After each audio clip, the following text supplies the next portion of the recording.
জয় ছট্টি মাইয়া।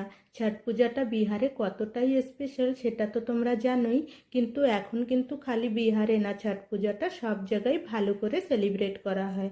তো আজকে আমি ছট্টি মাইয়ার যে মহাভোগের মহাপ্রসাদটা ঠেকুয়া আমি সেটাই বানাবো। আমি কিন্তু ফার্স্ট টাইম ট্রাই করছি, আগে কখনো বানাই নাই। তো কেউ কেউ আছে খালি আটা দিয়ে বানায়, কেউ আছে খালি ময়দা দিয়ে বানায়।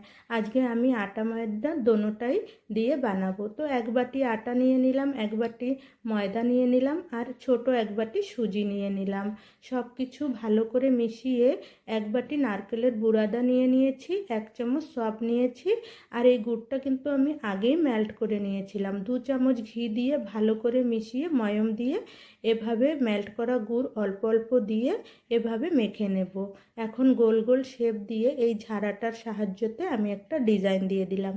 আমার কাছে সাঁচা ছিল না, এই সাঁচা কিন্তু পাওয়া যায় ডিজাইন দেওয়ার জন্য। তো আমি ফার্স্ট টাইম ট্রাই করছি, আমার কাছে ছিল না।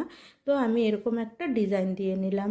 এখন তেলটা আমি আগেই গরম করে নিয়েছিলাম, একটু ঠান্ডা হওয়ার পরে এক এক করে সবগুলোকে লো আঁচে ভেজে নেব। তোমাদের ভিডিওটা কেমন লাগলো কমেন্ট করে জানিও। তোমরা কি কখনো এই ঠেকুয়াটা ট্রাই করেছো? আমাকে কমেন্ট করো। আমি কিন্তু ফার্স্ট টাইম ট্রাই করলাম। তো তোমাদেরকে জানাই হ্যাপি ছট পূজা।